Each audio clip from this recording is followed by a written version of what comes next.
ಜೋರ ಅರವಿಂದನೇ ಇರ್ಬೇಕು.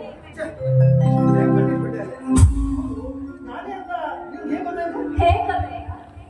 ಈ ನಿಮ್ಮ ಹೃದಯದ ಬೀಗ ನನ್ನ ಹೃದಯದಲ್ಲಿ ಹೇಳ್ತಾ ಇದೆ, ನೀವೇ ಅರವಿಂದ್ ಅಂತ. ನೀನು ಸಿಕ್ಕಿದ್ದು ನನ್ನ ಪೂರ್ವ ಜನ್ಮದ ಬಲನೇ ಇರಬೇಕು. ಹೌದು, ಅರ್ಜೆಂಟ್ ಆಗಿ ಬರ್ಲಿಕ್ಕೆ ಇದೆಯಲ್ಲ, ಯಾಕೆ? ಅಯ್ಯೋ, ಯಾಕಂತ ಕೇಳ್ತಾ ಇದ್ದೀರಲ್ಲ? ಮುಂದಿನ ತಿಂಗಳೇ ನಮ್ಮ ಮದ್ವೆ. ಮುಂದಿನ ತಿಂಗಳ 10ನೇ ತಾರೀಕೆ ನಮ್ಮ ಮದ್ವೆ. ಅದು ಬೇರೆ ಅಪ್ಪ ಬೇಗ ಬಾ ಅಂತ ಪತ್ರ ಬೇರೆ ಬರ್ತಿದ್ದಾರೆ. ನಾನೀಗ ನನ್ನ ಧರ್ಮ ದೂರಿಗೆ ಹೊರಟಿದ್ದೀನಿ. ಅರವಿಂದ್, ಯಾಕೋ ನಿಮ್ಮನ್ನು ಬಿಟ್ಟು ಹೋಗಕ್ಕೆ ನನ್ನ ಮನಸ್ಸು ಯಾಕೋ ತುಂಬಾ ತಳಮಳವಾಗ್ತಾ ಇದೆ. ಯಾಕೆ ಅಷ್ಟೊಂದು ಭಯ ಪಡ್ತಾ ಇದೆಯಾ? ಮದುವೆ ಆಗೋದು ನೀನು ನಿಮ್ಮನೇಲಿ ಇರ್ತೀಯಾ? ನಮ್ಮನೆ ಬರ್ತೀಯಾ? ಇನ್ನೊಂದು 15 ದಿವಸ ಅಷ್ಟೇ. ಜೀವನ ಪರ್ಯಂತ ನಾವಿಬ್ರು ಜೊತೆಗೆ ಇರ್ತೀವಿ ಅಲ್ವಾ?